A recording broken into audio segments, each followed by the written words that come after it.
welcome to the Bill Mason Show. How you doing, Bill? Doing well. I'm holding it down here in Philadelphia. Trump's in town, and it's going down a little here, there, and everywhere. The Are there police catching scanner was people on going off. fire? Well, the police scanner was going off. I just actually turned it off. There's, they're responding all over Philadelphia right now. So we'll see how this ends, I guess, on the news, because the news doesn't like to go down there and actually get it live because they'll get beat up. Right. Oh boy. So a lot happened since our last show. We had a shooting in LA. So what's going on with that?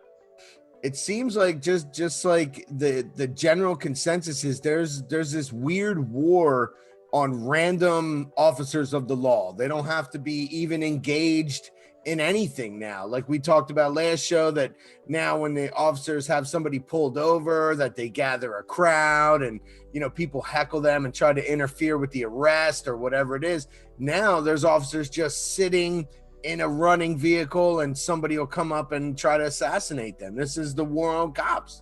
Yeah, you don't have to be white, black. It doesn't matter. They don't care what color you are. Yep. So we have video tonight. We have lots of video tonight of what happened. So we're going to show the actual shooting. And so take a look at this. All right.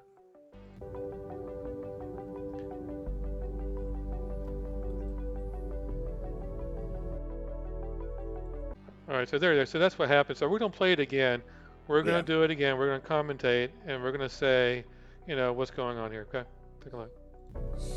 All right, so she goes up there. Let's pause it here.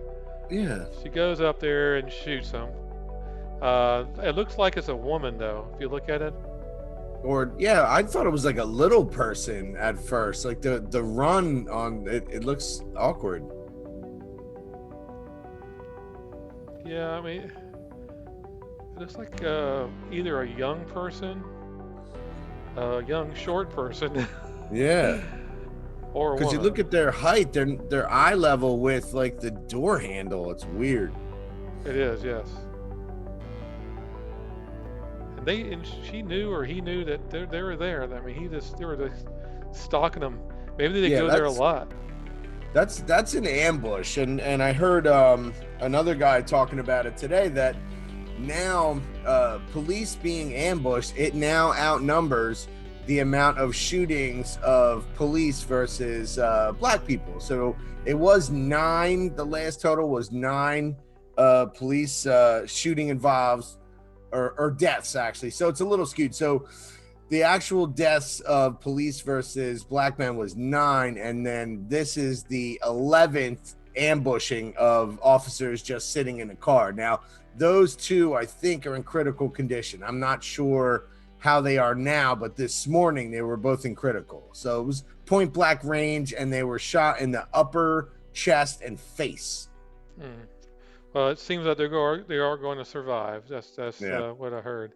So they're at the hospital, and then they have a bunch of protesters come up and chant, Unreal. "Hope they die." Unreal, man. Why would they do that? I can't imagine. Like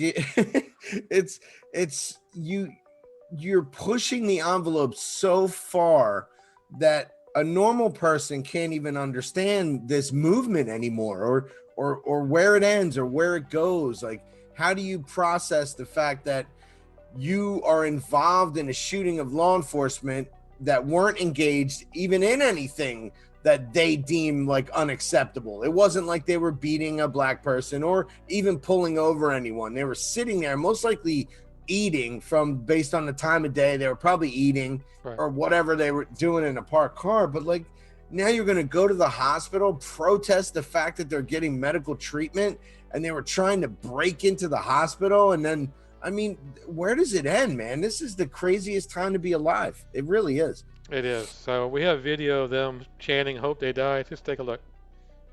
And I want to deliver the message to the family of the dead. I hope they fucking die. And I want to deliver the message to the family of the dead. I hope they fucking die. I had to play that twice. Yeah, and see, the thing is, from what I make out of that, it wasn't like this is just a white cops thing anymore. So originally, I think with the Derek Chauvin thing, it was it was, well, he was the leader, he was in charge, because even though there were other races involved, he was the guy with the most experience. So it's white cops, it's racism, and it's white cops. Now there's people of color that are cops, and they're pigs too. So now it's just they're all pigs. You could be black, you could be Hispanic, Asian, it doesn't matter. You're a pig, and it doesn't matter whether you're doing something or involved in anything. You could just be killed now. This is the level that like Los Angeles is at, where cops just sitting in a car are going to be shot. And you have to wonder what the response is going to be. So for my, tiny mind, it's either going to be cops stop showing up for work, okay, until they figure this out, or a militarized version of police that just patrols the streets in Humvees. And you get one or the other. It's either all or nothing. You cannot just shoot cops while they're sitting there. You can't have it. No, you can't. I mean, we got to have law and order like we talked about before. Let's take a look at this other video. They saying oink oink and harassing the cops are coming to protect. Let's take a look. Right. Yeah, it's gonna be more. Oink, oink, oink, oink, You need to get ready, oink, motherfucker. oink, keep killing, y'all gonna die too. Yeah, you think that Oink, you oink. murdering motherfucking black people? Oink, oink. Fuck the police. Hey. Fuck the police. Fuck y'all. Fuck y'all. And fuck Come your on, bitch, partner. say something now. Say Yeah, something now. Hey.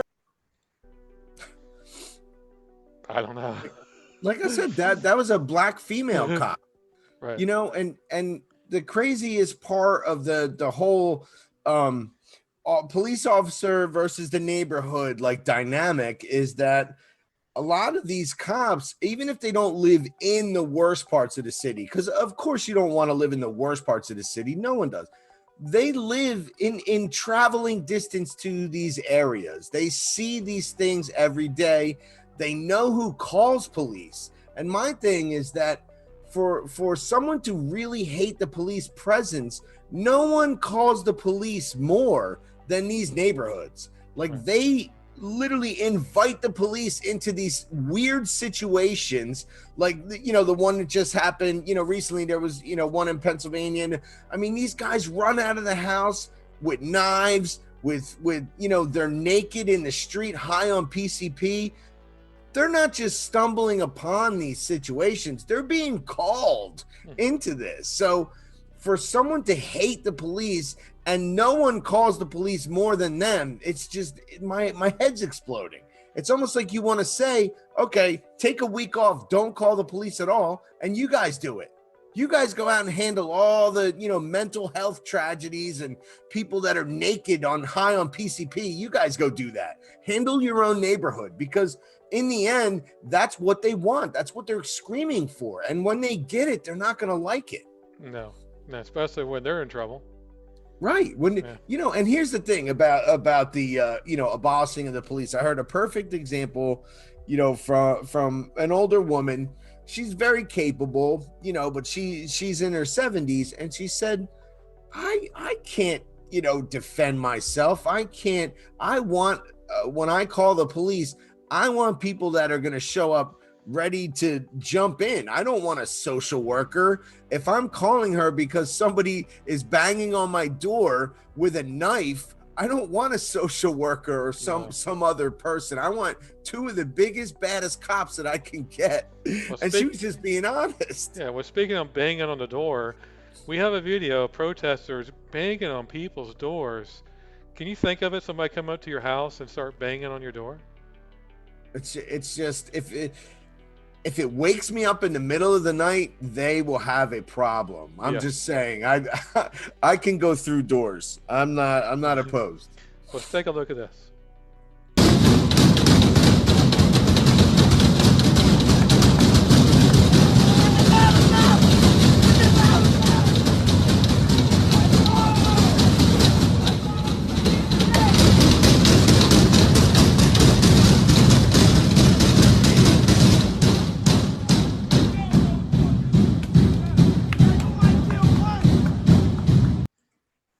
Oh wow, was that the hospital?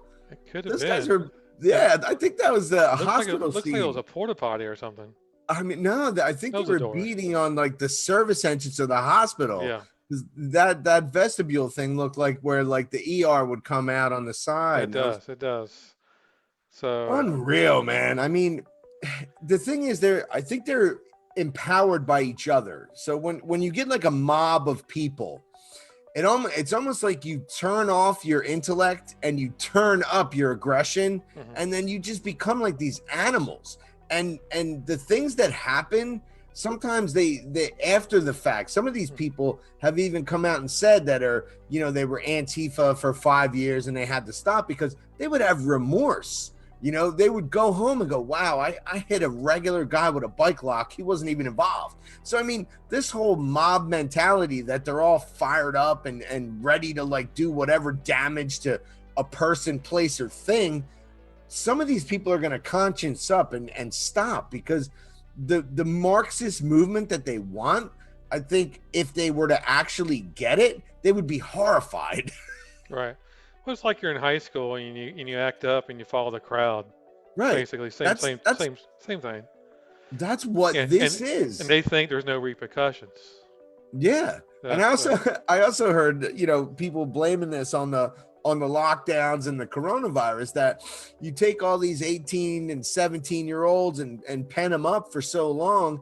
They don't care what they do. They just want an excuse to go out and get rowdy. And, I'm almost buying into part of that some of these people are so misled and so just, they don't know where to put their aggression or their anger, and they go towards the left, and these people welcome them with open arms. They're like, you're just what we need. We need you to, go start this fire, or you go break that window, or do this. And it's like, yeah, now you're one of us, until the cops lock them up. And then they're like, yeah, we'll call you.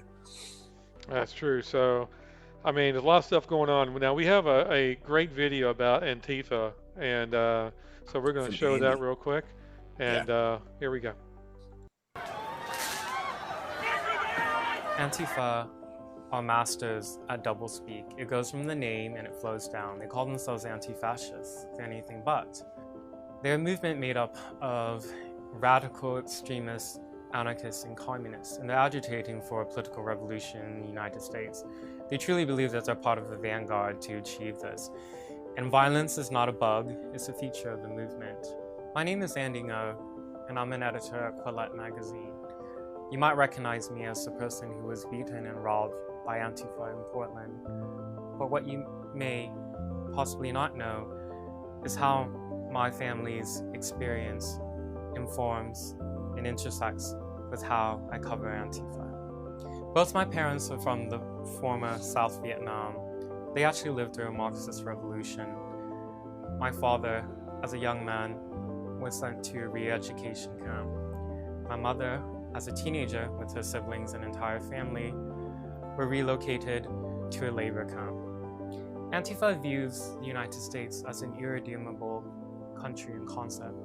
They abhor the principles that make up the foundations of liberal democracy.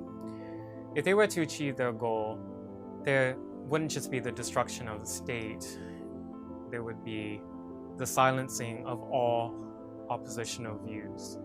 They're authoritarian militants who believe that only a Marxist revolution could bring about equity. In Portland, it's a progressive monoculture, and you're more likely to see open socialists and communists than you would even just a regular Republican or conservative. This context made me fascinated to want to learn more about Antifa. I knew that there was more meaning behind the street violence. And indeed, the more that I've dug into it, the more I'm disturbed by what I find. The movement as we understand it now is very young. We don't know where their funding comes from. We don't know exactly how many people is part of this movement.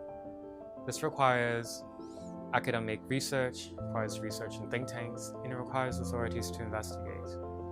And that's why I'm speaking out. An Antifa militant in Tacoma, Washington, nearby Portland, Oregon, firebombed the government facility and allegedly tried to make a 500-gallon propane tank explode. He came with a rifle and he was killed in the process. We have a casualty now, and he left behind a manifesto for us to clearly see what his beliefs are.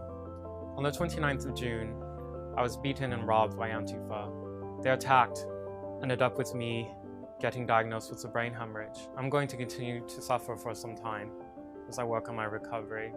I wasn't the first to be beaten, and I won't be the last. There we go. It's a very good video of that. So where do you think the funding comes from? George Soros? I think some of it does, and I hate to say this, but the parents. I mean, some of these kids are going home to parents that either embrace this type of behavior or are so blind and so oblivious that their kid comes home with spray paint and tear gas all over their clothes that they just okay, honey, have a great night. So I mean, the part of me wants to say that these parents have brought up these kids. Someone raised these kids with no respect for law enforcement, no respect for, the rule of law, no respect for any type of order. And they study Marxism, I think, either online or in college. And they don't realize that when, let's just say, your successful Marxism takeover works, day one, okay, we need shoes to be produced. You now make shoes. And day two, you make tires and you make paper and you make cable and wire. Like, people are assigned jobs and they have this stupid collective idea that under Marxism, they just make the best products because the people are part owners of all these things. So everything's like a co-op, and it's like this weird version of there's no reason to fight because everybody has equal amounts. So the utopia that they have in their head that they're fighting for, that they're punching people in the head and throwing, it's only a matter of time before it fails. Because I mean, honestly, we have Cuba and Venezuela to look at, and we watch Russia fall under communism, and we watch Mao. Well, China's the model. That's what they want us to be. Right. They want this weird third way. Okay. So what I'm thinking is that apparently plane tickets to China are too expensive. And I wish they would just GoFundMe some plane tickets for these poor kids, because they could have everything they've ever wanted on one flight. I mean, it's a long flight. Yeah. They have room over there. They still, even though there's over 1 billion people there, they have enough room over there. They got room because they're the third way. They'll find room for you right after they find you something to do. Yeah, there's a city there with nobody there. Yeah, that's true too. Yeah, there's a city just waiting for people to come over. Seriously, plenty of room. I wish China would, with open arms, embrace these kids and really put them to work. Maybe building some railroads, or maybe iPhones. something worth. iPhones where around the building they have suicide nets. Yep, they could be making iPhones. I mean, that's something society needs. And there's no co-op in China. I mean, the state owns everything. Right. But their ideals for a country that has so much privilege and so much freedom, and they want to topple it like it's holding them back in some way. And I think that's what scares me, is that there's a whole generation of these kids that think that this country is holding them back somehow, that they can't succeed in this world. They think that because Donald Trump's president, that everything that's happened to them in their life is directly tied to some sort of fascism, when they're the ones that want to stop every other opposing viewpoint from being spoken. They don't want to be filmed. That's why the guy Andy Ngo, once they realized that people were watching his videos, they started to beat him up and physically assault him whenever they saw him, because what they were doing had no point. It was just random violence. And once the city of Portland, Andy Ngo also brought that to light. He started, I believe, back in 2014. Once he brought it to light, he said to these prosecutors, I have these people on film here, and I also have them without the masks on getting into a car here. If you put 2 and 2 together, you can prosecute them. The city of Portland was like, no thanks. So that's what happens. They're so emboldened and so brash with their violence that they know they'll never see any time. They'll never go to jail. Right. None of them. Well, we do have kids fighting back, by the way. We have a video of them carrying out a flag with a blue stripe and a red stripe. Take a look. Hey, that's the next generation. I hope they say this.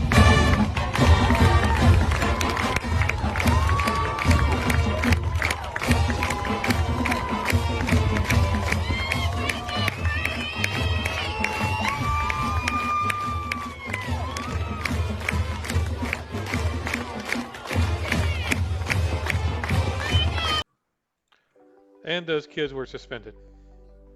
Unreal, man. I was good. You know what I was gonna say? I was saying that can't be a blue state. Number one, because they're playing football. So I'm Well, thinking it's a high school in Miami. okay. So it's Florida. Okay, Yeah. because we're not playing sports up here. I'm in like liberal utopia land up here and outside of Philadelphia, and all sports are canceled. I mean, unless you're playing something like frisbee, you really can't, do anything in high school. So, God bless some of these states that have found a way for these kids to still, be involved in some stuff. And it's a shame that patriotism is now under the Department of Education guidelines as not allowed to be expressed. That's bad, yeah. So Yeah. we can't support the police. We have to support Black Lives Matter.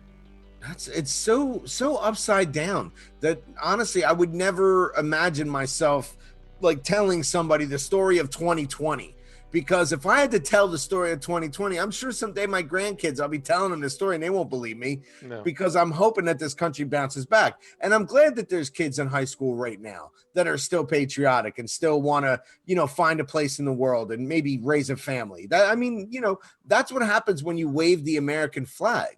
It doesn't just stand for some kind of systemic racism. It stands for this country being a functional entity where you could, have freedom and raise your family. That's why people of all colors come here from all over the world. And still, as we speak, there's probably people trying to come here.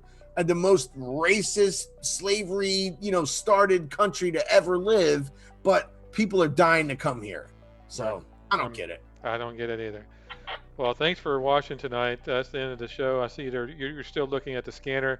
Yeah, it's going off. All right, so we'll find out next show what happened. So thanks for watching us, and we'll see you next time. Yep. Good night, everyone.